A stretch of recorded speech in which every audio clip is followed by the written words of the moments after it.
Here we are on the stage, and we're going to begin our discussion. Now, I have a few questions here for each speaker. And so I'd like to start with Imam AbdulBary Yahya.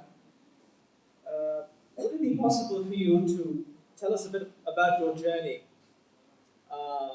in seeking knowledge throughout your life, how it felt, and if there were any turning points which drove you even further and even more enthusiastically towards seeking knowledge, and where and when you developed these habits, these good habits? MashaAllah, Bismillah, wa salatu wa salam ala Rasulillah. Believe it or not, I really started, really loving to seek knowledge and loving knowledge as a result of a non-Muslim. It was a non-Muslim. It was my fifth grade teacher. My fifth grade teacher used to come to me all the time. And he would ask me questions about Islam. At that time in Seattle, there were not too many Muslims. And Islam wasn't so, prominent in the news and so forth all the time. So he would come to ask me questions all the time, and most of the questions I didn't even understand. And so sometimes I would go to the Imam and so forth. And I said, you know what? He's asking me all these questions. I need to know. So I asked my father, I said, I need more Islamic books. I need more Islamic books. And the problem in those days, the Islamic books in English were terribly translated. Like, they were so bad, that the guy who translated the book or wrote the book, like, he didn't know English himself. I don't know if he knew Arabic or anything like that. And you're like, this is like terrible. But that's all you have sometimes. That's all you have. It's not like now. There were not too many English books and so forth. But even if there were, we didn't have the internet. You have to understand. Okay? And so books were very expensive. You couldn't just go and hashtag Google for this and that. In those days, you had to order books. And so, believe it or not, sometimes, you go back to the asl, it's better. When you hold up a book, when you're reading, it's something that's, very, very enjoyable. And you keep on going, keep on reading. And especially when it's very scarce, you value it more. You value it so much more. So anyways, it was because of this person, this teacher of mine. He used to, one day I still remember, he asked, one of the questions he came and asked me. Right in the middle of a test, this was a test, an exam that we were taking, he takes me out of class. Okay. And he asks me, he goes, what's the Islamic ruling on suicide bombing? I was like, huh? Like, he's asking me about suicide bombing. This is in the 80s, okay? Like, 80s. I told you guys how old it is. Anyways, and so he was, because he always asked me, and alhamdulillah, my father used to always, he didn't mind. It was one thing that he didn't mind. I really wanted the Atari 2600. The game. You guys know about the Atari 2600, right? Believe it or not, I used to make dua to Allah in my sujood, in the tahajjud. When I was 10 years old, asking for the Atari 2600. Like, I would wake up purposely because I knew that, Allah would accept my dua, inshallah, But you know what? Allah didn't give me the Atari 2600. He gave me something better. Sometimes you ask for something, and He gives you something better. And the books that I bought were so much more expensive than the Atari 2600 when you put it all together, but my father didn't care. But when it came to the Atari 2600, he refused to buy it for me. He didn't buy it for me. It was a video game system. It was just, I don't know if you guys know it or not, it was just one red button. And it would have two of these, sticks, and the ball goes back and forth. And they called that tennis, hockey, and soccer. That's the kind of stuff it was. But alhamdulillah, after that, since I was in elementary school, I always wanted to study, seek knowledge. And so I had the opportunity to, do other things also. Like, play football and things like that. I was on the team, and so I had scholarships for all those things. But alhamdulillah, I always wanted to go play football. I always wanted to study, seek knowledge. And so I said, I was going to go to either Egypt or Medina. And Allah subhanahu wa ta'ala made it easy for me in that one of the mashayikh came, Dr. AbdulBary Yahya. He came to visit us in Seattle. And he just took my name. He took just my name. And I got accepted. And they sent me a visa. They sent a visa, and they didn't have even my address, okay? But they sent the visa to the embassy. And for some reason, one of the brothers, he was making Umrah. He wanted to make Umrah, and he wanted to get a visa for his Umrah. And so he was having problems. So he was calling this person back and forth, and for some reason, somebody mentioned my name while he was speaking to me. While he was speaking to the person about his Umrah. Somebody at the embassy. He said, did I hear? Because somebody in the background was saying, who is this guy here? AbdulBary here. Who's this guy that we're told to give a visa to? We don't even know who he is. We don't know where to send it to. How do we communicate? Because it was sent to him. And it was the guy who was on the phone is from Seattle. What are the chances of that happening? I want you to think about it. So when Allah subhanahu wants to make it happen, it happens. It doesn't matter. So the subhanallah, but that's, then of course, like they say, the rest is history. The next question is directed to Dr. Tawfique Chowdhury. And this is about developing good habits and routines in one's life, which will enable us to stay focused on developing ourselves spiritually and intellectually, before we move on to other pursuits. So knowledge comes first, and then everything else comes after that. So how do we structure our lives in order to develop good habits and routines to achieve our end goals? Okay. Bismillah ar-Rahman ar-Rahim. I just wanted to add something to what AbdulBary said over here, and that is that when Allah wants something to happen, it will happen. Yeah. And if you have a good heart, if you have a good relationship with Allah Azza wa Jal, Allah will make good things happen to you. AbdulBary got a fluke, right? He got a visa out of nowhere and no address, and subhanAllah, someone who was listening on the phone. To me, it was amazing. It was like I had an interview with the guy for Medina, and they told me to my face, we're not going to accept you. Okay? They told me to my face, they said, you know what, you're not white enough, or you're not... I've been trying to bleach my skin, but it's just not working. But fair and lovely, etc. doesn't work anymore. So those adverbs have to change. But anyway, coming back to the story, they actually told me to my face that you won't get accepted. And it was I don't know, but it's like driving a knife through your heart. When they say that to you, because you've got so much hope when you go in for an interview. But then, I told the person, he was a professor from the university, I said, if Allah wills, I will go to the university and you'll be kicked out.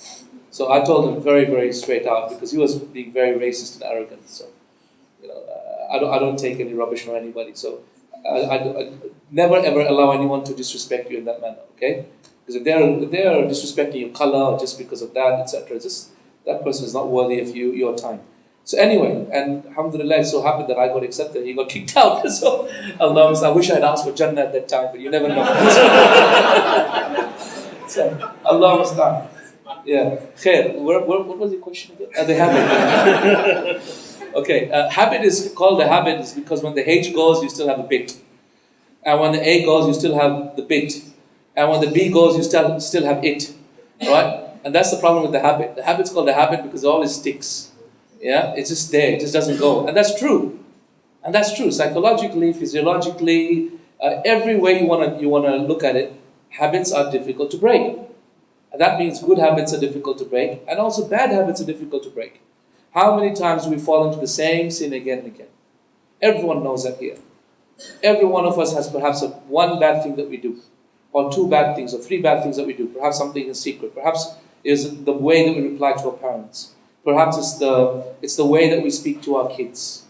Perhaps it's the way that we speak to our business during business, or whatever it is. Or perhaps it's pornography. Perhaps it's some evil or the other. May Allah subhanahu wa ta'ala protect us all from these filth.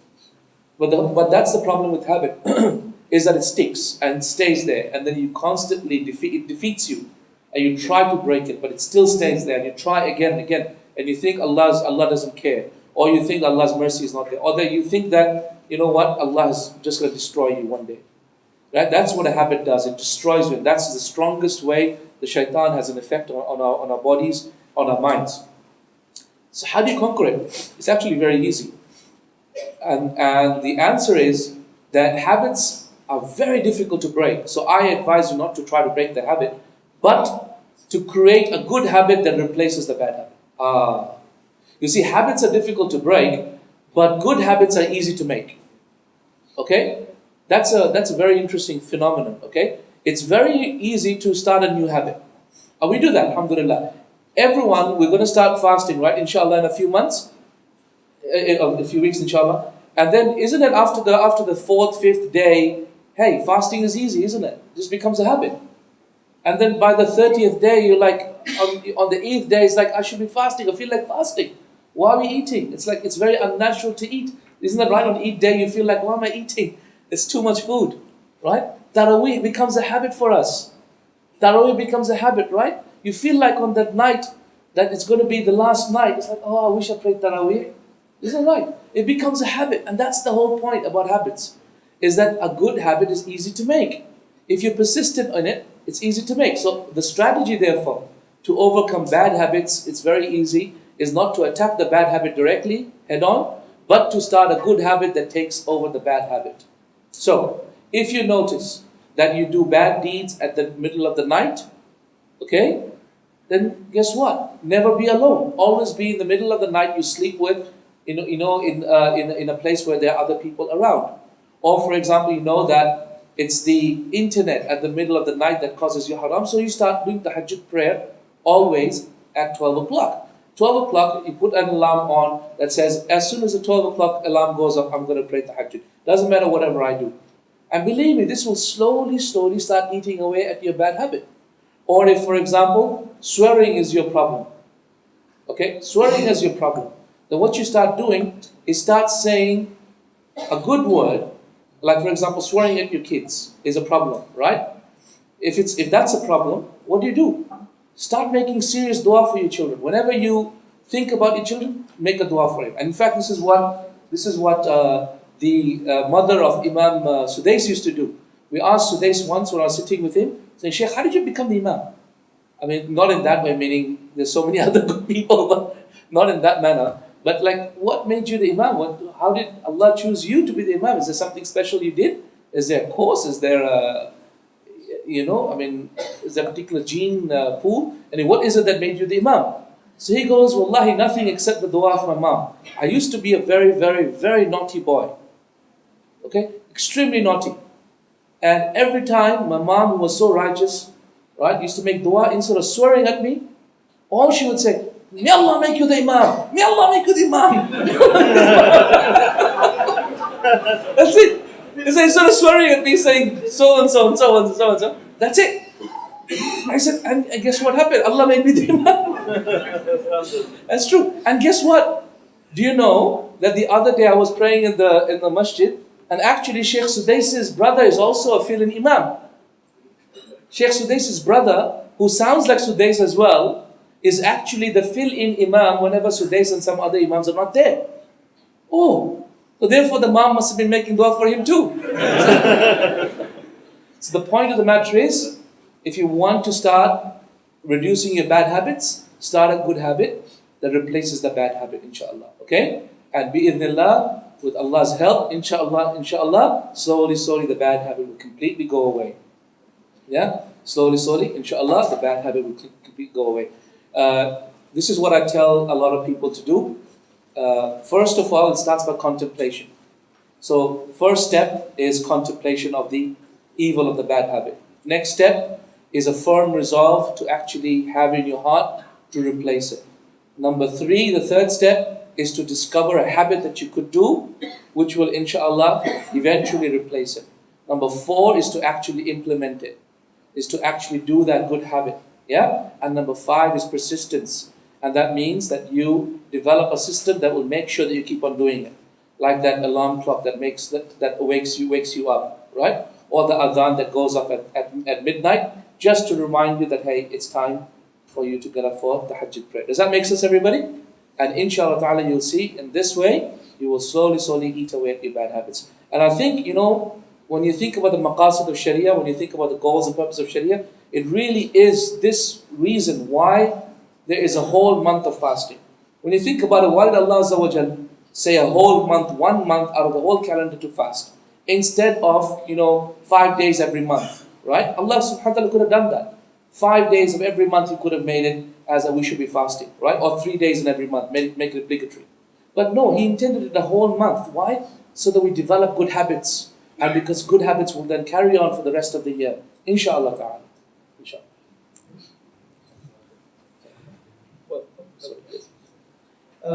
The next question is directed to AbdulBary Yahya once more.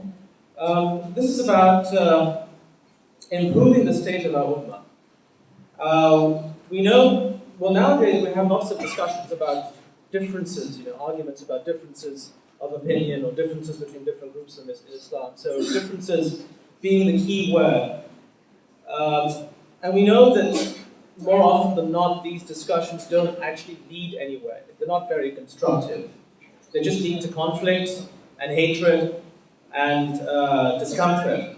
So how do we turn the focus, switch the focus to more beneficial discussions?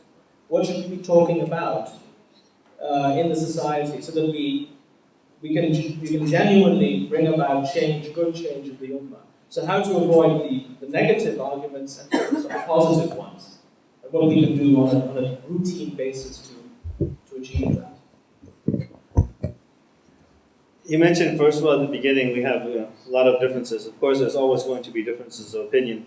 And what we have to realize is there are certain differences that are acceptable differences.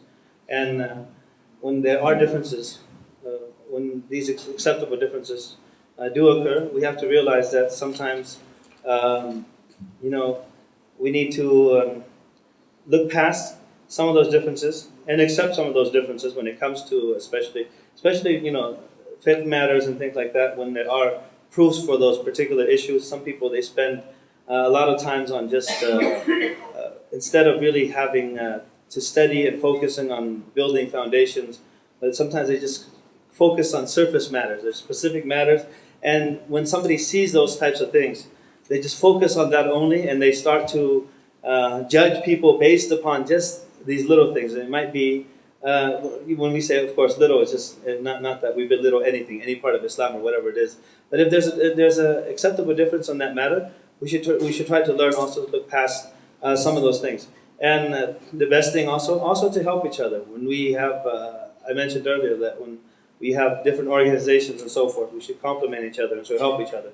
And instead of just focusing on just calling to our sheikh or our imam or our organization and so forth, if the other organizations are also calling to Allah subhanahu wa ta'ala and they're also helping Islam and the Muslims, we should also help them in as much as possible and try to work together and try to help each other. Because the success, as I mentioned, the success of any organization that's working for Islam and the Muslims is your success as a Muslim. No matter where that organization or that Islamic school or that particular masjid is, and so forth. And so that's why we should really focus on some of the things. At the same time also, when we do have differences, it's okay to discuss some of the matters, but at the same time, some of them have some of the etiquettes of differences. There are going to be differences of opinion, but we have to learn that some do not base your wala and bara, especially amongst Muslims, based on those particular differences. Wallahu ta'ala. Okay, we have a few minutes left before the closing remarks that I have to make. Could I ask each of you to in 1 minute, if possible, to sum up today's talks and give the audience perhaps some parting advice? يا أخي لن تنال العلم إلا بستة سأنبئك عن تفصيلها ببيان الذكاء والحرص واجتهاد والبلغة وصحبة أستاذ وطول زمان. جزاكم الله خير. MashaAllah. When first of all, when it comes to seeking knowledge, and we're speaking about knowledge and so forth, implementing, applying, and helping each other to seek knowledge is something that helps strengthen our bonds. strengthens the bonds among ourselves. And so this is one of the things that we have to revive in this ummah, is the seeking knowledge together. Because the scholar said, al-ilmu rahim bayna ahli. Seeking knowledge is a rahim, is a bond that enjoins, that connects us together. And I'm going to give you one example. During the time of the Messenger of Allah sallallahu alaihi wasallam, when the companions were buried after the battle of Uhud, there were 70 companions who were martyred that day. And the Messenger of Allah sallallahu alaihi wasallam would sometimes put 3 people in one grave. And every time the Prophet sallallahu would ask, who memorized more of the Quran, who memorized which parts of the Quran, the companions would know to the exact surah. They would know how much this particular companion memorized. And you might ask, well, how did they know? The reason why they knew is because they used to teach each other and learn from each other all the time in the masjid. And this is something that we have to revive. When we look at ourselves right now, we go to the masjid sometimes every single day. And we see people all the time.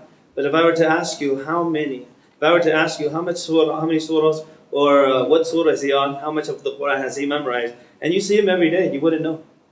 A lot of us, we don't know how much the other person memorizes. Because we're not sitting down and learning from each other.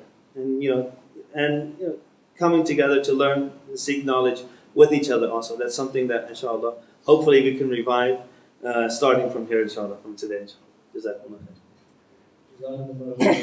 And thank you very much. Before we end, I'd like to make an announcement for madrasa, which is being built in Batam. And it's called the Pusat Pendidikan Islam Terpadu, PPIT Imam Shafi'i. And the Yayasan Islam Al-Kafi is embarking on a long-term project to build an education hub which aims to raise students with taqwa for our community, equip with proper and authentic knowledge of this world, and most importantly, that of the hereafter, in accordance with the Quran and the Sunnah of Rasulullah, as understood and taught by our pious predecessors. The visions are to provide a learning environment that will educate students based on Sunnah, as understood and taught by our pious predecessors. Number 2, provide a high-quality education hub which combines the study of language, arithmetic, science, and technology together with Islamic knowledge, similar to the curriculum of a traditional Islamic school. Brackets Pondok Pesantren. Number 3, to establish a professional education system that is focused on fortified aqidah, akhlaq, and ibadah as taught by Rasulullah sallallahu alaihi wasallam. And number 4, to become the center for education and da'wah activities in Batam, promoting the spread of da'wah of Ahlul Sunnah wal Jama'ah to all layers of the community. And the goal of the madrasa is to be the choice boarding school for parents who wish to send their children for the pursuit of quality and balanced education for the world and most importantly the hereafter. So outside there are 2 collection boxes with the label Infaq, Fi Sabilillah, PPIT Imam Shafi'i. So they need a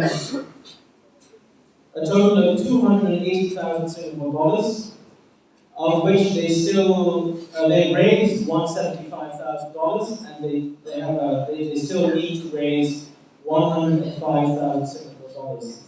And you can donate also directly via Western Union, and the details can be found on the flyer which is stuck to the donation box. I believe Dr. Tawfique Chowdhury want to say a few words about the building of this madrasa.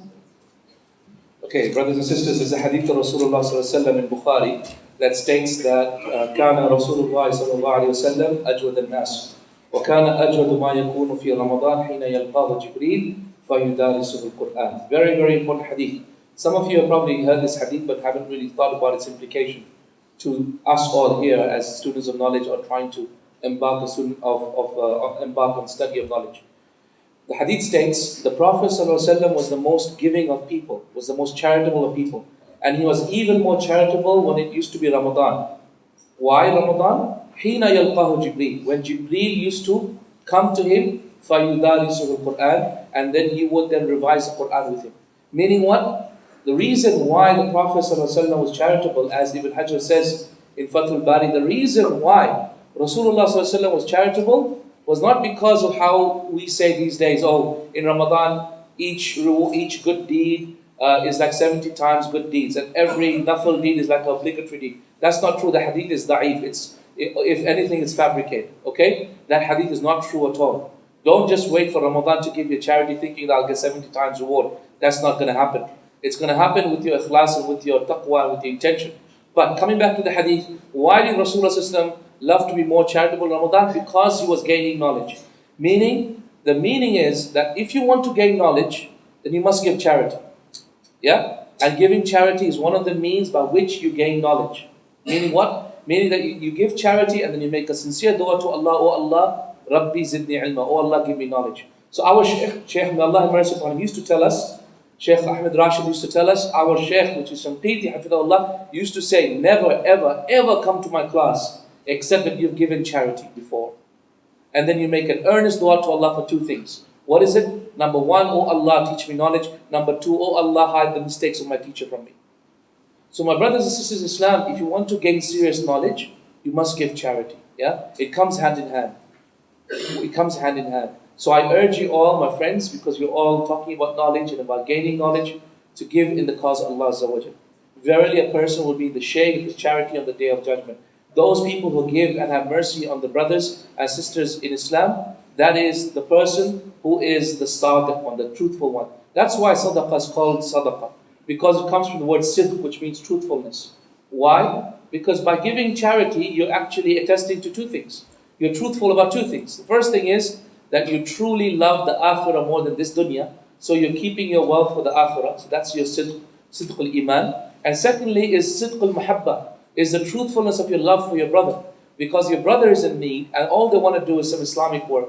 So when you're giving that in charity, you're actually attesting to the truthfulness of your love for your Muslim brother. And also remember that the Prophet ﷺ said, Al-mar'u fi dhilli sadaqatihi yawm al-qiyamah. A person is on the shade of his charity on the Day of Judgment.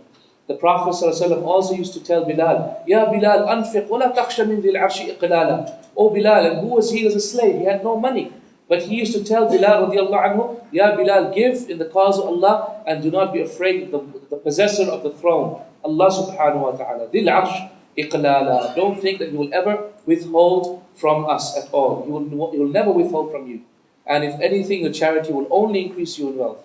And your charity will only increase you in wealth and only make you from the merciful people. Merciful people. So may Allah subhanahu wa ta'ala help our brothers and sisters to build this initiative, inshallah. MashaAllah, I've actually been speaking to our masjid committee here, and they told me about how, mashaAllah, this masjid does so many services, and the revenue that's required for this all comes from you. And it's amazing to hear that how this small community is so giving. So may Allah subhanahu wa ta'ala keep this up in you. And continue to give in the cause of Allah Azza wa Jal, and continue to extinguish the anger of Allah Azza wa Jal. The Prophet ﷺ said in authentic hadith of Tabarani, he said, charity extinguishes the anger of Allah just like water extinguishes the fire. So there's no one amongst us except that we have made Allah angry somehow or the other. Today, yesterday, or another time in our life. The worst thing would be to meet Allah angry with us on the Day of Judgment. So extinguish Allah's anger by giving charity in His cause. Jazakumullah khair, and I hope to see you all tomorrow, inshallah. Assalamu alaikum. So we've come to the end of today's proceedings. It's already time for Asr, I think, 4:30. So hope to see you all tomorrow.